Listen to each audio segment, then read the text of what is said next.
Você se especializou em liderança, né? Como é que você partiu para isso aí, Antônio? Doutor, já há um tempo, né? A gente sempre se questiona se... Pô, será que eu estou fazendo um bom trabalho no sentido de inspirar pessoas? Eu tinha esses questionamentos. Quando eu formei aspirante e fui para o batalhão de choque, isso era uma angústia muito grande, porque eu estava vibrando em querer fazer a diferença. Trabalhava ali com um grupo de em torno de 30 homens e percebia que muitas das vezes eu chegava exausto em casa, psicologicamente, porque eu não conseguia agradar a tropa. 100% da tropa, digamos assim. Então eu busquei livros, dinâmicas, tentava fazer um monte de coisa, educação física externa, piscina, tirar da zona de conforto e tal. E mesmo assim, tinha uns que não estavam satisfeitos. Aí que eu comecei a entender que o exercício da liderança, ele te torna sempre inquieto. Essa é uma preocupação natural. Será que eu estou fazendo o certo, fazendo bem, influenciando pessoas, estimulando para que pessoas estejam motivadas? Porque a motivação é uma escolha individual. Não tem como eu motivar um ou outro. O que eu posso fazer é incentivar em alguns eixos, e aí tem perfis, para que aquilo que a pessoa tem de perfil permita que ela se motive no seu ambiente. Mas aí, quando eu percebi que eu nunca ia agradar a todos, que eu poderia arrumar viagem para Disney, que o cara talvez ia falar, pô, Disney não podia ser Canadá, não? Aí eu consegui chegar em casa mais ciente de que essa inquietude minha de inexperiência era normal, mas que eu talvez estava no caminho certo. Quando eu tive essa experiência na Força Nacional, doutor, e aí como eu te falei, era um grupo de homens que, por si só, tinha uma motivação acima da média. Estavam ali com uma remuneração adicional, que era diária, e, diferentemente das forças dos estados, na Força Nacional, os erros podem significar o retorno desse militar para casa, de forma célere.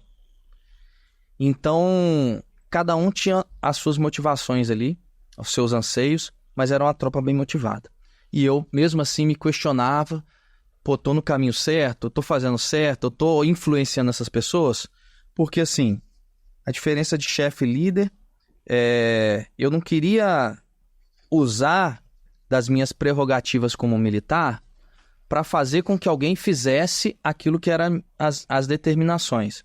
Eu queria, de fato, estimular essas pessoas a serem lideranças também. Até que um belo dia, nós fomos designados para uma intervenção no Rio Grande do Norte, onde havia um colapso penitenciário com 14 presídios em rebelião simultânea. Caramba. Lá tinha um pelotão de choque.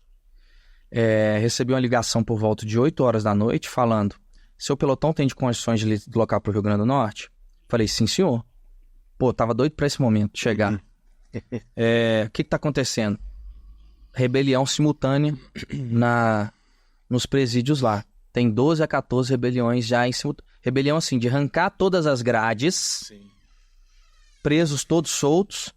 O único contato com o agente penitenciário era a entrega das marmitas das comidas. Essa era a sistemática. Então, beleza. 4 horas da manhã, tem que estar todo mundo pronto na base da Força Aérea para decolar. Acionei a equipe, sargentos, todo mundo foi para o aeroporto lá, todo mundo foi para o local designado. Chegamos no Rio Grande do Norte. E aí, brifamos, desenhamos planta, pegamos o pelotão lá do Rio Grande do Norte para nos falar sobre as especificidades e vamos para a missão. Todo mundo altamente treinado, ou eram caveiras, ou eram choquianos, ou eram rotanianos no meu pelotão. Sim. Todos tinham curso dessa natureza. E a gente fazia muito treinamento de intervenção em estabelecimentos prisional. Isso era muito legal na força. Pegava as potencialidades dos integrantes e isso também faz parte da liderança, Sim, você valorizar o conhecimento, claro. independente Da patente. da patente, Claro. independente da patente. E aí, nesse episódio, o que aconteceu? Eu reuni com os sargentos e falei assim, pessoal, quero ouvir vocês, porque, embora seja instrutor, embora esteja acostumado, eu nunca fiz uma intervenção em presídio.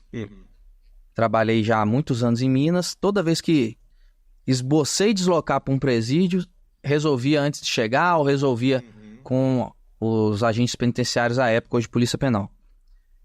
Um subtenente pôs a mão no meu ombro e falou assim, tenente, fique tranquilo, onde o seu sangue pingar, o nosso irá jorrar. E ali eu percebi que eu estava no meio de um time de verdade. E todo esse período me fez amadurecer nesse sentido que você se torna um líder ou exerce a liderança quando você menos espera, quando você menos se pergunta sobre isso.